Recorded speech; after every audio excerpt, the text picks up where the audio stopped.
Oh my, am I angry today. Now I'm going to try to not show that, but I want to walk through all the various steps that have brought me to this point today. To sum things up, fuck Warner Brothers Interactive. They have a long history of making controversial and bad decisions, particularly regarding the PC market. The first one that I was truly aware of, and there may have been some beforehand, was with the release of Arkham Knight on Steam. Now, Warner Brothers doesn't seem to know how to handle the video game market. Doesn't surprise me. At their core, they are a movie studio. And video games and movies may seem similar, but they are miles apart. So when it came time to port the game, Arkham Knight, from its original console programming over to the PC, they took a look at the various companies and decided to go for the cheap one. After all, it's just a PC port. How hard can it be? Well, unfortunately, programming for the PC is actually harder than programming for consoles because of the wide variety of hardware, etc. So you want a company that knows what they're doing in order to bring the source code over, because it's not as simple as just making a few changes, mark here, change the API, and recompile it. You really do have to go in and tweak the code. However, Warner Brothers hired a company that was a lot cheaper because they really didn't know what they were doing. And so when Arkham Knight released, it was a fairly buggy, broken mess, to the point where Warner Brothers even apologized, removed it from sale, and promised to fix it. Those who had the game were either allowed to keep it or were told they could get a refund and buy the game later when it came back.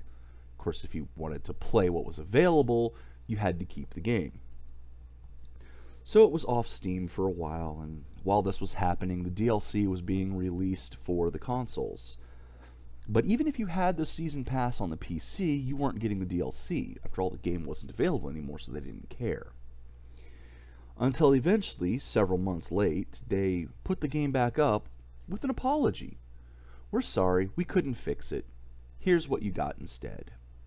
So even the people who had the game and the season pass that were promised a fixed version if they kept the game didn't get the fixed version, didn't get the DLC in time, and basically got screwed.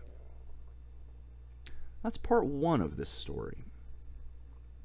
Part two, the part that affected me the most, was with Mortal Kombat 10, Mortal Kombat X.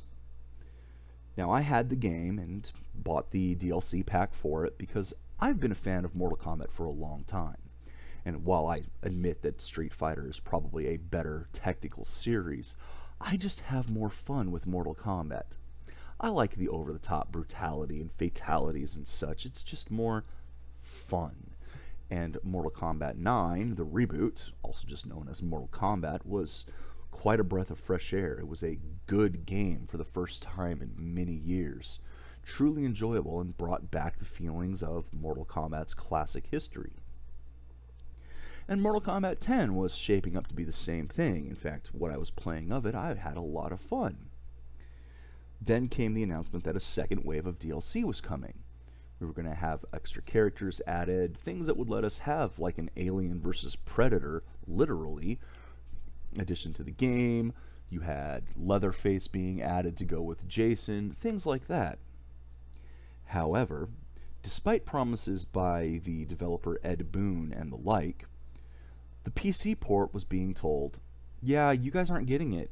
I mean, you complained about how bad the game was, so since you guys don't like it, we're not going to bother updating it for you anymore.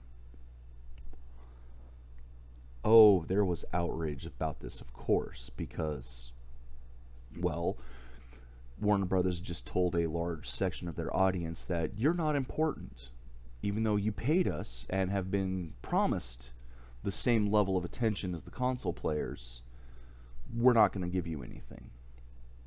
Now, they did eventually back down, but again, they did so late, and they did release the DLC, but this so tainted my view of the game that I've had problems playing it since then.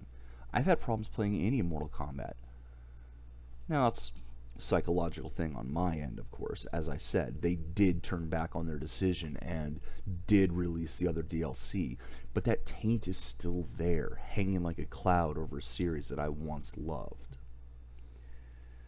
And that brings us to the most recent thing. Now, there's been a whole slew of controversies with this upcoming game.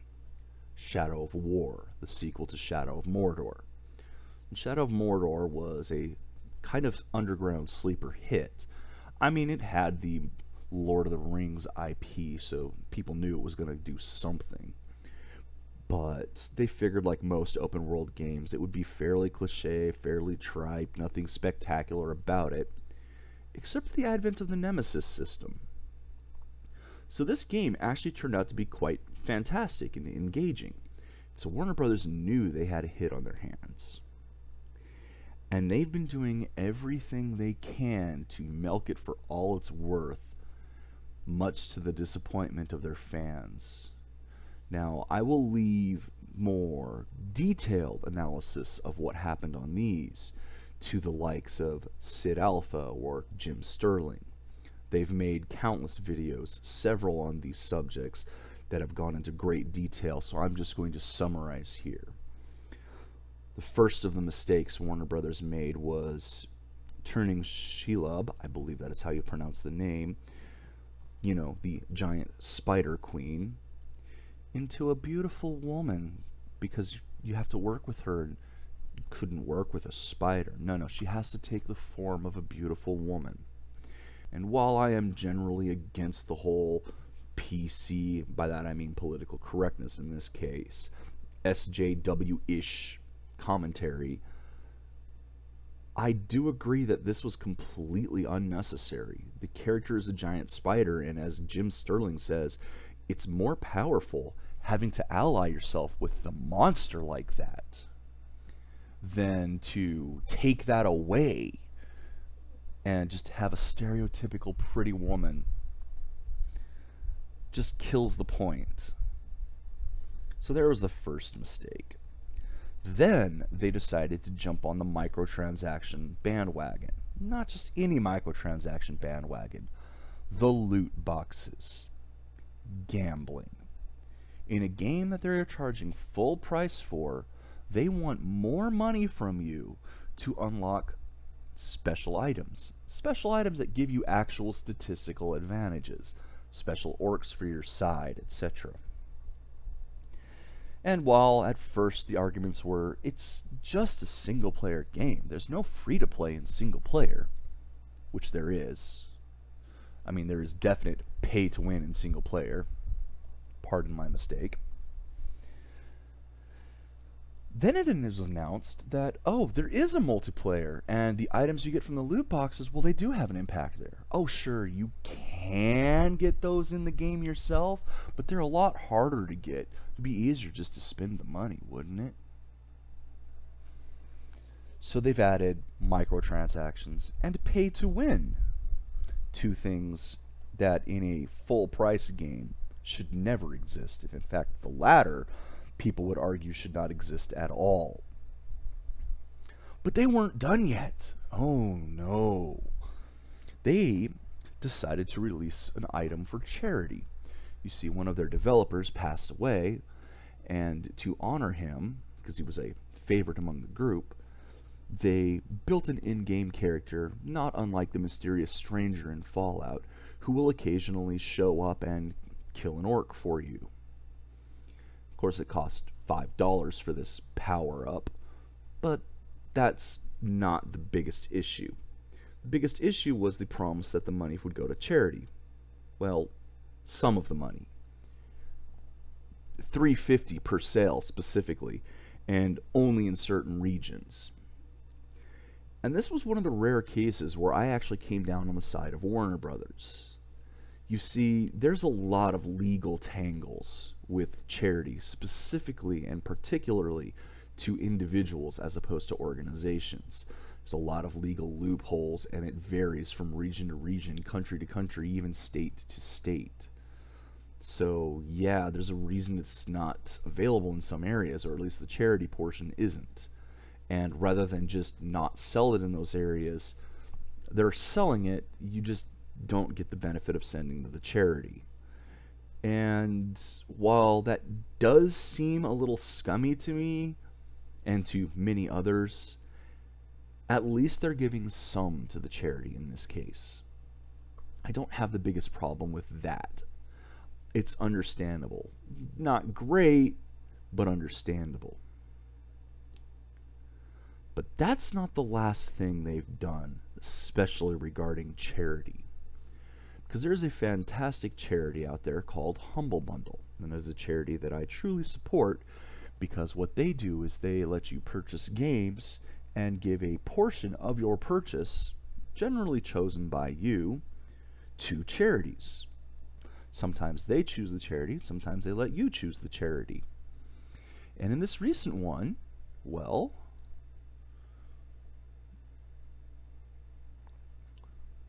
as you can see, Shadow of Mordor is, Shadow of War is available as one of the options.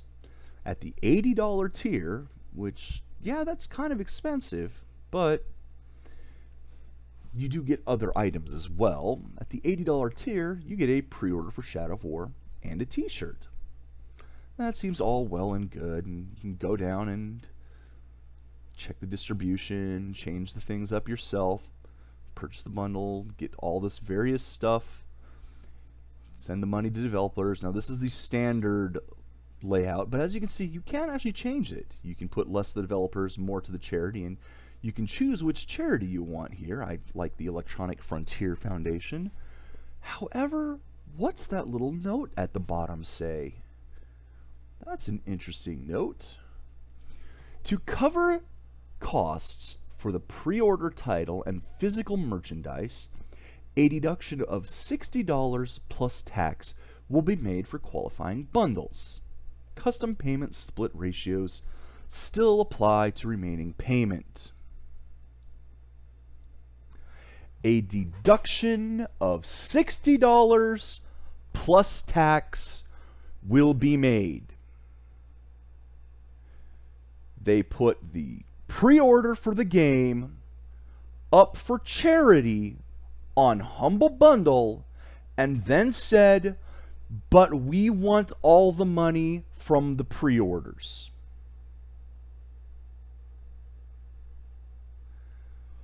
Even Electronic Arts, when they have gone with Humble Bundle and charity, did not take the money for themselves. In fact, they were one of the ones who didn't even have an option to pay them. It was all Humble Bundle and charity.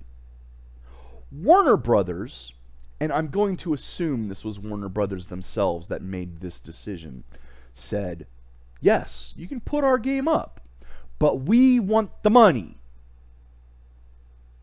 That is not how charity works. I love Humble Bundle. I love the video games. I love the things that Humble Bundle does, the donations to charity. I cannot support this, and I don't think anybody else out there should. Warner Brothers, you greedy pieces of shit. Fuck you.